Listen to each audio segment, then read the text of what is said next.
Hello दोस्तों, जय भीम। आज 2 फरवरी है और आज ही के दिन बाबा साहब भीमराव अंबेडकर जी के पिता का देहांत हुआ था। यानी 2 फरवरी 1913 को सूबेदार रामजी अंबेडकर का देहांत हो चुका था। दोस्तों, आज के दिन बाबा साहब अनाथ हो गए थे और बाबा साहब के ऊपर माँ बाप का साया भी छिन चुका था, क्योंकि माता का देहांत जब बाबा साहब 5 वर्ष के थे तभी हो चुका था। लगभग 1896 में 5 वर्ष के जब बाबा साहब थे तो उनका देहांत, माता जी का देहांत हो गया था। दोस्तों, सूबेदार राम जी के बारे में कुछ आपको हम बता देते हैं कि बाबा साहब के पिताजी सूबेदार रामजी राव एक बहादुर, चुस्त दुरुस्त, उदार व्यक्ति थे।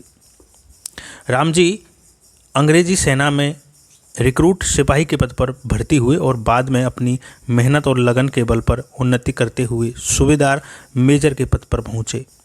रामजी राव महाराष्ट्र के रत्नागिरी जिले के एक अम्बावड़े नामक छोटे से गांव में रहने वाले थे।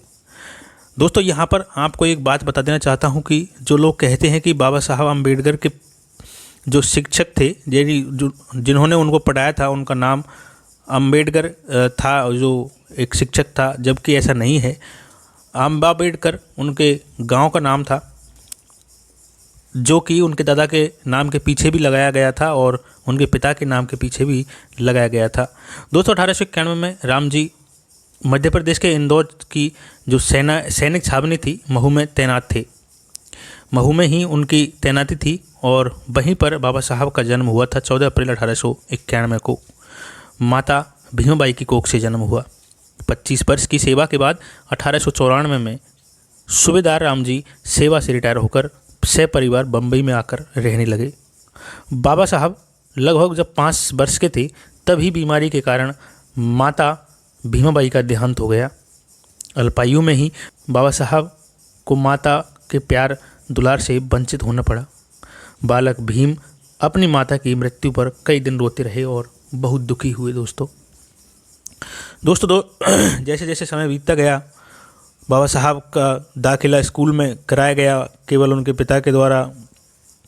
फिर स्कूल में कई शर्तें भी लगाई गई उनके ऊपर। जब दाखिला करवाने के लिए गए थे उनके पिताजी, तो वहाँ ब्राह्मण प्रिंसिपल था और काफ़ी तगड़े थे। बाबा साहब उस समय गोल मटोल से, सुंदर से लगते थे।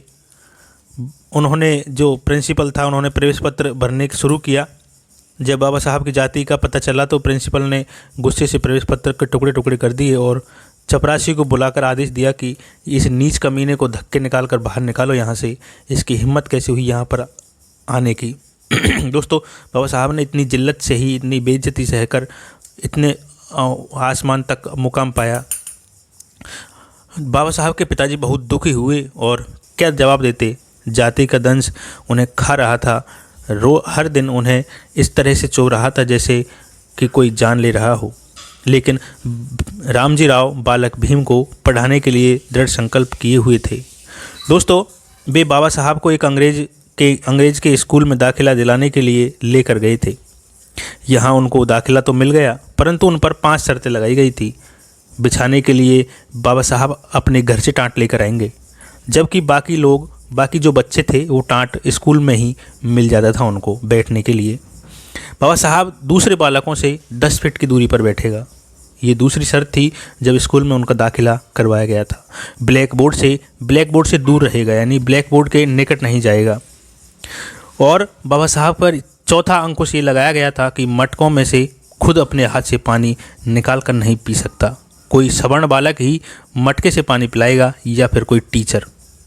बाबा साहब की 5वीं बंदिश ये थी कि बाबा साहब बाकी बालकों के साथ खेल नहीं सकता, उनके साथ उठ बैठ नहीं सकता, उनके साथ खाना नहीं खा सकता।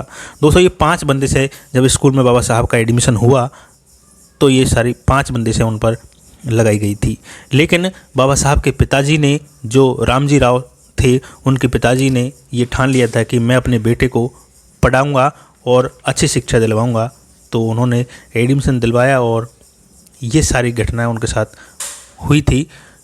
उनके साथ कई घटनाएं और भी हुई थी, जैसे जब बाबा साहब महाराष्ट्र में थे तो महाराष्ट्र में छुआछूत बहुत ही ज़ोर शोर पर था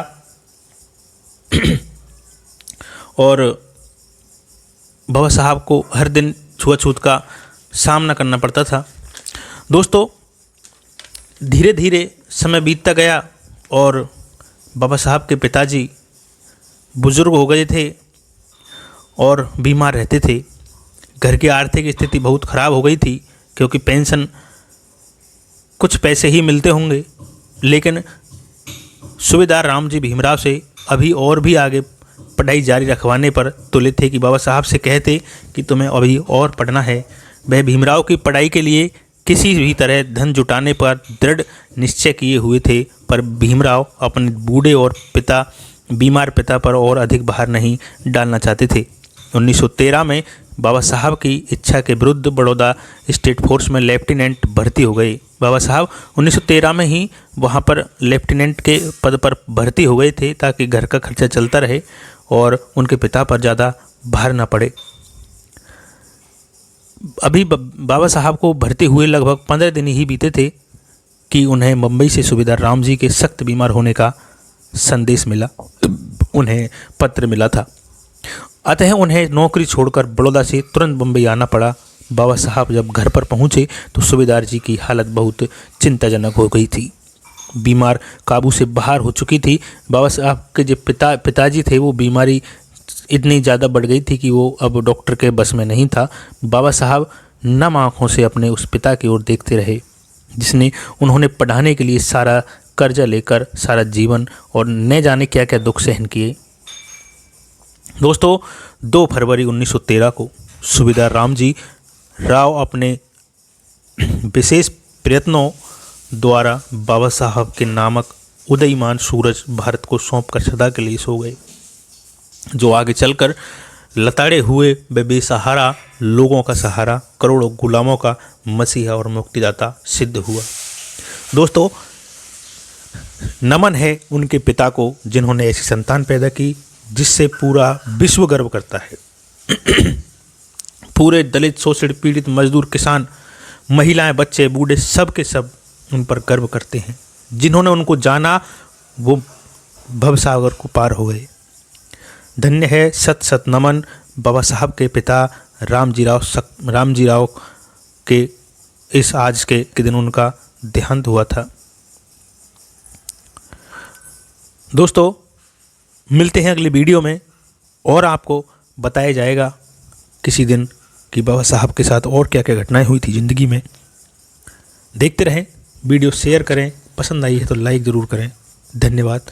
जय भीम, नमो बुद्धाय।